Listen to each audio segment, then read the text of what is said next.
Hello YouTube. So today I'm going to share about how I reached the conclusion that there's higher being in this world. So growing up, I've always been spiritually sensitive, meaning that I can sense unseen beings in the presence, and I always felt this darkness, like not so much the emotional darkness but the metaphorical kind of darkness that represents it's just negative kind of energy that I can feel but most people couldn't. So as a result of that, I've always sought after people who are perceived to be more holy or energetic, and places that are just happier in general, and because of this I've always tried very hard to put myself in places that brings light. And obviously, because these are all very human constructs and there are very human constraints that comes about. So for example, during the time when I was serving national service, I was unable to find that light, and there are many moments in my life whereby my whole family is drained and I just can't seem to catch the light. So a few years down the road, I would start to see more creatures, like when I close my eyes, perhaps due to the activation of one node of the third eye. And as a result of that, I've always felt that the darkness is intensifying. So in order to solve this problem, I had no choice. I decided to reach out to this generic God, and I started praying to this generic God and asked for just some light. And I guess things got slightly better, but the darkness was still overwhelming me. So as a last resort, I decided to follow my friends to church. I told my friends, I'm going to commit to church for 3 months, and in the 3 months I'm going to pretend that I'm a Christian, act like a Christian, think like a Christian, eat like a Christian, live like a Christian, socialize like a Christian. And I'm just going to pretend that I'm a Christian. Because if you truly want the effects of something, you have to believe in that something like you want to have good grades, you must believe that you can get good grades. So I put myself in the experiment. 2 weeks in, I decided to drink the Holy Communion, and I fully converted to Christianity. And so here's why. At church, I was able to feel this light that I couldn't feel elsewhere, like this light that trickled into the very nature of my soul, that made me feel something happier, that light that I cannot explain in words. And there's also many dreams that has occurred to me year after year after year. In the dream, I always be doubted. No one would believe in me, not even my family members, not even my friends.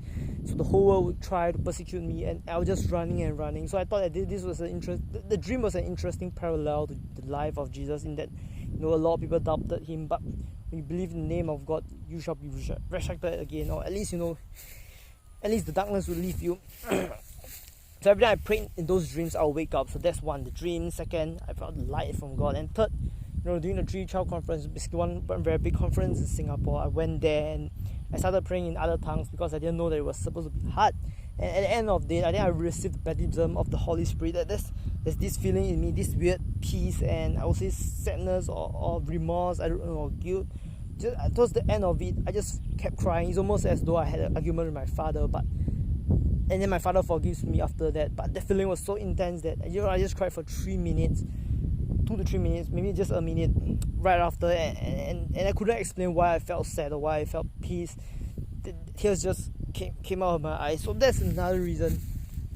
And when you string all this together, including the dreams, the miracles God has made in my life, the light that I felt, and those weird emotions that I cannot explain, and also how some of the verses in the Bible seem to fit certain understanding I have the world, in that that there must be some sort of answer somewhere, and there must be some sort of map so that I can follow, and that there must be a perfect man that I can emulate, and in that darkness isn't fully physical, it's more of in that ethereal form, so to speak. It's more of a spiritual kind.